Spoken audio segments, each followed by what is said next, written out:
Welcome to Dented, your go-to hub for simplified, high-yield dental education. Next हम लोग का पढ़ता है we have the theories of the dental caries. बहुत ज़्यादा इंपॉर्टेंट है, बहुत ज़्यादा पेपर में पूछा जाता है, बहुत ज़्यादा पूछा जाता है। Okay, so we have the theories of the dental caries. तो जो थ्योरीज होती हैं वो हमने 3 पार्ट्स में डिवाइड करी है। We have the early theory, endogenous theory या फिर एक्सोजेनस थ्योरी। तो अर्ली थ्योरी मतलब पहले ज़माने में किस तरीके से हमने थ्योरी को डिवाइड करा है। तो early theory it is the legends of worms. ठीक है। एंडोजेनस थ्योरी क्या कहती है? एंडोजेनस थ्योरी में आता है हमारे पास humoral theory and the vital theory. Exogenous theory में आता है हमारे पास chemical theory, parasitic theory, Miller's chemico parasitic theory, proteolytic theory, proteolysis theory, और इन 3 थ्योरी को हम लोग मॉडर्न थ्योरी भी कहते हैं। तो coming to the first theory that is the legends of worm. Legends of worm theory नाम से क्या पता लग रहा है कि जो वर्म्स होते हैं they are responsible for causing the dental caries. So let us see, it is found in the Sumerian text that is 5000 BC। 5000 BC is around, बहुत पुरानी बात चल रही है यहाँ पे। काफ़ी पहले हमारे सुमेरियन टेक्स्ट में ये बात देखा गया है कि वो लोग क्या कहते थे, that it was believed that जो टूथ वर्म्स होते हैं they are responsible for tooth decay and pain. Tooth के अंदर वर्म्स प्रेजेंट होते हैं और वो जो वर्म्स होते हैं दे आर कॉजिंग द, ये हमारा फॉर्म बन गया, worms, yes, and these worms they are causing the dental caries। ठीक है, these worms are causing the dental caries। ठीक है, उस टाइम पे ये कॉन्सेप्ट माना जाता था that worms enters the teeth, ये टीथ के अंदर आते हैं and they fade on them and causes the tooth decay and dental pen. Tooth के अंदर आते हैं, चल के आके बैठ जाते हैं, जिसकी वजह से टूथ के डिके हो जाता है और डेंटल पेन हो जाता है। रेमेडीज में क्या क्या रहेगा? वॉर्म को निकालने की रेमेडीज रहेंगी, जैसे कि that is the herbal treatment. कुछ मैजिकल स्पेल्स करवाएंगे पेशेंट से। ये सब लोग ये बिलीव करते थे और ये बात मानी जाती थी। और जो है कि मॉडर्न साइंस ने ये बात दिखाई दैट माइक्रो ऑर्गेनिजम्स रिस्पॉन्सिबल होते हैं and not the worms that causes the dental caries. Okay, next we have the endogenous theory. अगर हम लोग एंडोजेनस थ्योरी की बात करें तो उसमें आता है हमारे पास पहले that is the humoral theory. तो ह्यूमरल थ्योरी में हमने देखा it was proposed by the Hippocrates and Aristotle, यानी कि काफ़ी पुरानी बात चल रही है, अराउंड 400 to 300 BC की बात चल रही है। सो इसका एक कॉन्सेप्ट ये होता था, ये लोग कहते थे that it is based on 4 humours theory of the body.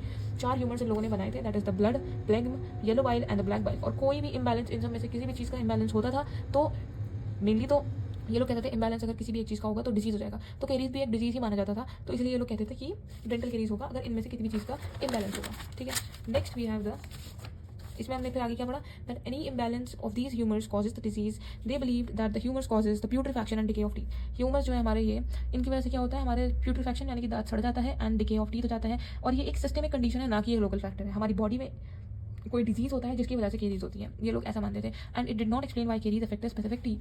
ठीक है, next we have the vital theory. Vital theory ये कहती है it was proposed around the 17th century. 17th century के अराउंड इसको प्रपोज करा था। इसका ये कॉन्सेप्ट था that they believe that the tooth decay originated from within the tooth itself. Teeth के अंदर से जो है कि केरीज हो रही हैं, टूथ के अंदर से ही कुछ हो रहा है, वहीं से हमारी केरीज हो रही है, दांत के अंदर से ही कुछ हो रहा है। ठीक है ना, ये बिलीव करते थे। Teeth were thought to have internal forces that causes decay due to internal disease of the teeth. दांत के अंदर कुछ इंटरनल फोर्सेस होती हैं और उन फोर्सेस की वजह से जब उनका इंबैलेंस होता है तो जिसकी वजह से इंटरनल डिजीज हो जाता है हमारे टीथ का, जिसकी वजह से डिके हो जाता है। ऐसा ये लोग मानते थे वाइटल थ्योरी में। They believed that the caries started internally and spreads outward and results in tooth pain. ऐसा ये लोग मानते थे कि केरीज अंदर से स्टार्ट होती है दांत के और वो बाहर की तरफ स्प्रेड करती है, जिसकी वजह से दांतों में पेन हो जाता है। And it could not explain why decay always began on the external surface, therefore it was disapproved because caries started always externally. Obviously caries हमेशा एक्सटर्नली स्टार्ट करती है, इंटरनली स्टार्ट नहीं करती है। ये बात हम लोगों को पता है।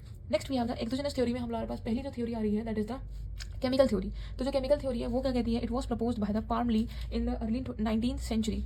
इन्होंने ये कॉन्सेप्ट दिया था that dental caries is caused by the chemical dissolution of the tooth structure. जो हमारे दांत का स्ट्रक्चर है उसका केमिकल डिसोल्यूशन हुआ। कैसे हुआ? By the acids from the food directly dissolves the enamel.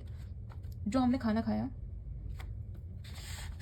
खाया, उसका जो एसिड निकला वो डायरेक्टली हमारे एनामल को अफेक्ट करेगा, देयरफॉर केरीज हो जाएंगी। ऐसा ये थ्योरी कहती है। ठीक है, dental caries is caused by the chemical dissolution of the tooth structure, acid from the food directly dissolves the enamel, there is no role of micro organisms. ऐसा ये लोग कहते हैं। केमिकल थ्योरी है तो ये केमिकली समझाना चाह रही है डेंटल केरीज को कि कुछ केमिकल्स होती हैं हमारे खाने में, जो हम खाते हैं खाना, उस खाने में से निकलता है एसिड, और उस एसिड, वो जो एसिड होता है वो हमारे एनामल पे जाके एक्ट करता है, जिसकी वजह से वो डिसॉल्व हो जाता है और केरीज आती है। माइक्रो ऑर्गेनिजम्स का कोई रोल नहीं होता। And they believed that the food particles that lost in the teeth, food particle दांतों में फंस जाता है, जिसकी वजह से क्या होता है, वो डिकम्पोज करा देता है, रिलीज करता है एसिड को और डिसॉल्व कर देता है एनामल को और डेंटिन को। इसकी क्या क्या लिमिटेशंस थी? लिमिटेशंस इसकी ये थी, it could not explain why caries did not occur without the bacteria. Bacteria के बिना केरीज क्यों नहीं हो पा रही थी। ठीक है, chemical theory stated the caries was due to direct, chemical theory ये कहती है that the caries was due to the direct acid dissolution of the enamel from the food ignoring the bacteria. इसमें बैक्टीरिया का कोई role नहीं बताया chemical theory ने। Next we have the parasitic theory. Parasitic theory में हम लोग देखें तो इसमें सेम है, बस इसमें ये लोगों ने जो है कि इन लोगों ने एसिड्स के बारे में बताया है, और जो है कि वो एसिड्स इन लोगों ने बैक्टीरिया को इंपॉर्टेंस दी है। पैरासाइटिक थ्योरी, पैरासाइट्स कौन है हमारे? बैक्टीरिया। माइक्रो ऑर्गेनिजम्स की बात चल रही है, वो माइक्रो ऑर्गेनिजम्स को इंपॉर्टेंस दी है, और इन लोगों ने एसिड्स को कोई इंपॉर्टेंस नहीं दिया। It was proposed by the Erdl and the Ficinus, and the concept was that dental caries are caused by the micro organisms that are the parasites which are invading the tooth. Tooth को ये invade करते हैं, tooth के अंदर घुस जाते हैं, और ये माइक्रो ऑर्गेनिजम्स होते हैं, ये हमारे वो पैरासाइट्स होते हैं जो हमारे टूथ के अंदर घुस जाते हैं, और ये जो पैरासाइट्स होते हैं टूथ के स्ट्रक्चर को डायरेक्टली अफेक्ट करते हैं। ठीक है, ऐसे ही चल रहे थे हमारे माइक्रो ऑर्गेनिज्म, उन्होंने देखा हमारा दांत है और ये आके बैठ गए वहाँ पे, और आके बैठ गए और उसको डिस्ट्रॉय कर रहे हैं। कोई रोल नहीं है किसी भी चीज़ का। They believe that the caries is an infectious disease, ये एक इन्फेक्शियस डिजीज होता है, and emphasize micro organism as the primary cause and did not explain the role of acid. इन लोगों ने एसिड का कोई रोल नहीं बताया। इन लोगों ने बोला कि माइक्रो ऑर्गेनिज्म होते हैं वो इधर से उधर घूमते रहते हैं, इन्फेक्शियस होते हैं, एक दूसरे से फैलते हैं, और जो है कि उन्होंने देखा दांत है हमारा, दांत तो बड़ा अच्छा लग रहा है, चमक रहा है, दांत पे आके बैठ गए और उसको डिस्ट्रॉय करते हैं। एसिड का कोई रोल नहीं है। नेक्स्ट वी हैव इसके क्या क्या लिमिटेशन है। इसके लिमिटेशन ये हैं that they failed to explain why the tooth enamel dissolves first before the bacteria invaded. Tooth का एनामल कैसे डिसॉल्व हुआ इस बारे में इन्होंने कुछ नहीं बताया। इन लोगों ने बस इतना बताया बैक्टीरिया आता है, बैठता है, सो जाता है वहाँ पे, ठीक है, टूथ को खराब करता है। इन लोगों ने एसिड का कोई रोल नहीं बताया। इन्होंने ये भी नहीं बताया कि एनामल किस तरीके से डिसॉल्व हुआ है बैक्टीरिया इन्वेड होने से पहले हमारा टूथ का एनामल डिसॉल्व होता है ना। Parasitic theory suggested that the micro organisms alone causes the caries by invading the teeth, but it ignore the role of acids. इन लोगों ने एसिड का इग्नोर करा रोल, और इन लोगों ने बैक्टीरिया को इग्नोर कर दिया। पैरासाइटिक हो गई, केमिकल हो गई। अब क्या हुआ, दोनों को मिला दो, क्या बना? Chemico parasitic theory.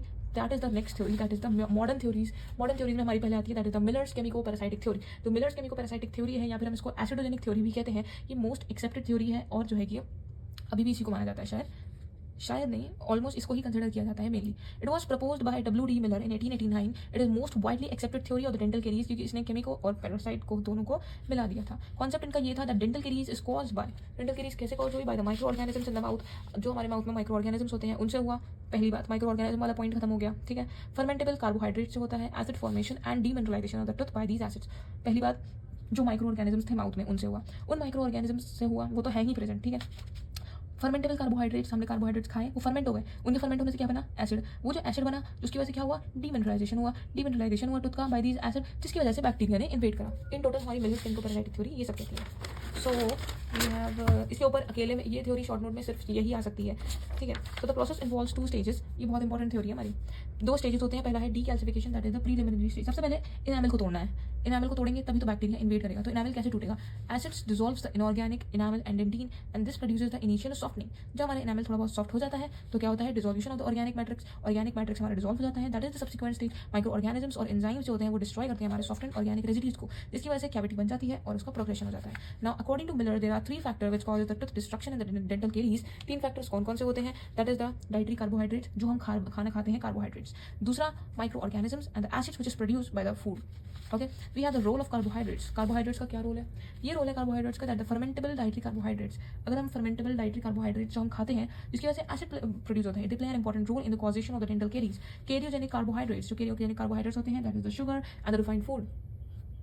Cariogenic carbohydrates जो होते हैं, we are the sugar and refined food are mainly कैसे होते हैं? They are dietary in origin, because जो कार्बोहाइड्रेट होता है सलाइवा के, उसके पास इतना टाइम नहीं होता है कि वो कैरीज को जो है कि टाइम दे, मतलब जो है कि कार्बोहाइड्रेट ऑफ सलाइवा से कैरीज नहीं होती है, but the carbohydrate of diet से हमारा कैरीज होती है, ठीक है। Are mainly bound to proteins and are not available for the microbial degradation. Cariogenicity जो होती है वो डिपेंड करती है हमारी, वही जो हमने पीछे पढ़ा, that is the frequency of injection है, फिजिकल फॉर्म क्या है, रूट ऑफ एडमिनिस्ट्रेशन क्या है, टाइम ऑफ कंजप्शन क्या है। कार्बोहाइड्रेट्स जो होते हैं that are readily cleared from the oral cavity, वो कार्बोहाइड्रेट्स जो कि हमारे रेडिली क्लियर हो जाते हैं हमारे ओरल कैविटी से, and are in liquid form are less cariogenic as compare to the sticky and solid form, जो कि हमारे एक्सपोज हो जाते हैं ओरल कैविटी में for a longer period of time. जो पॉलीसैकेराइड्स होते हैं वो हमारे लेस इजीली फर्मेंटेबल होते हैं then the monosaccharide and the disaccharide. Next we have the carbohydrates that are given through IV tube और स्टमक ट्यूब। वो कार्बोहाइड्रेट जो कि हम देते हैं आईवी ट्यूब या फिर स्टमक ट्यूब से, वो हमारे कंट्रीब्यूटिंग फैक्टर नहीं होते हैं in the decay. Next we have the role of micro organisms. Micro organisms का क्या रोल होता है? Miller showed that presence of micro organism on the tubules of decayed teeth. Miller ने दिखाया, क्या दिखाया? Presence of micro organisms. क्या कहाँ पे दिखाया? On the decayed teeth, mainly the cocci and the leptothrix. ये 2 बैक्टीरिया ने दिखाया। एक और हमारे साइंटिस्ट हैं दैट इज द क्लार्क, इन्होंने सबसे पहले आइसोलेट करा स्ट्रेप्टोकोकस स्पीशीज को, that is the streptococcus mutans को from the teeth. Several organisms और भी ऑर्गेनिजम्स प्रेजेंट होते हैं, that is the streptococcus mutans, streptococcus sanguis, streptococcus mitior, streptococcus milleri, actinomyces israelii, lactobacillus acidophilus. They are found and are capable of inducing carious lesion. इसलिए कुछ bacteria ऐसे होते हैं जो कि इनिशिएट करते हैं हमारे लीजन को, और कुछ बैक्टीरिया ऐसे होते हैं जो कि प्रोग्रेस करते हैं हमारे लीजन को। Next we have the role of acids. अगर हम एसिड्स के रोल की बात करें, so the acids they are produced when the bacteria ferments the dietary carbohydrates. जो हमने डाइटरी कार्बोहाइड्रेट्स लिए उनको फर्मेंट करा किसने? बैक्टीरिया ने। जब वो फर्मेंट हो चुके हैं तो उनसे क्या बना? Acid, mainly lactic acid and other form of acid like the acetic acid and the formic acid और द प्रोपायोनिक एसिड, ठीक है। जो हमारे ओरल बैक्टीरिया थे, ओरल बैक्टीरिया ने क्या किया? ओरल बैक्टीरिया ने फर्मेंट करा हमारे डाइटरी कार्बोहाइड्रेट्स को। डाइटरी कार्बोहाइड्रेट्स को क्या किया, फर्मेंट किया। जब उन्होंने इसको फर्मेंट करा तो क्या बना, एसिड बना, mainly lactic acid. Other acid भी हमने देखे, एसिटिक एसिड देखा, प्रोपायोनिक एसिड भी देखा, फॉर्मिक एसिड भी देखा। दीज एसिड्स, अब इन एसिड से होगा क्या, पीएच हमारी कम हो जाएगी, that is less than 5.5, below the critical level, leading to dissolution of hydroxyapatite crystals, leading to the demineralisation of the enamel and dentin, जिसकी वजह से क्या होगा, there will be demineralisation of enamel and dentin. ठीक है, first step is decalcification. पहला step जो है वो है डीकैल्सिफिकेशन। एसिड जो होता है वो रिमूव कर देता है मिनरल पार्ट को, जो मिनरल पार्ट होता है वो एसिड से रिमूव हो जाता है and creates a porous soft zone that allows the bacterial penetration. Demineralisation हो गया इनामल का और डेंटिन का, तो जिसकी वजह से अब इनामल कैसा दिख रहा है, इनामल इज सॉफ्ट। अब वो जो इनामल हमारा सॉफ्ट बना, अब वहाँ पे होगा बैक्टीरियल इन्वेजन, यहाँ से हमारा बैक्टीरियल इन्वेजन हो जाएगा। बैक्टीरिया इन्वेड करेंगे और ऑर्गेनिक पार्ट को डिस्टर्ब करेंगे, which will lead to cavitation. ठीक है, acids act as the initial factor for the caries. दूसरी बात आती है हमारे कुछ बैक्टीरिया होते हैं होमोफर्मेंटेटिव एंड द हेट्रोफर्मेंटेटिव। होमोफर्मेंटेटिव का मतलब वो बैक्टीरिया होते हैं जो कि मेनली लैक्टिक एसिड प्रोड्यूस करते हैं, दे आर हाईली कैरियोजेनिक।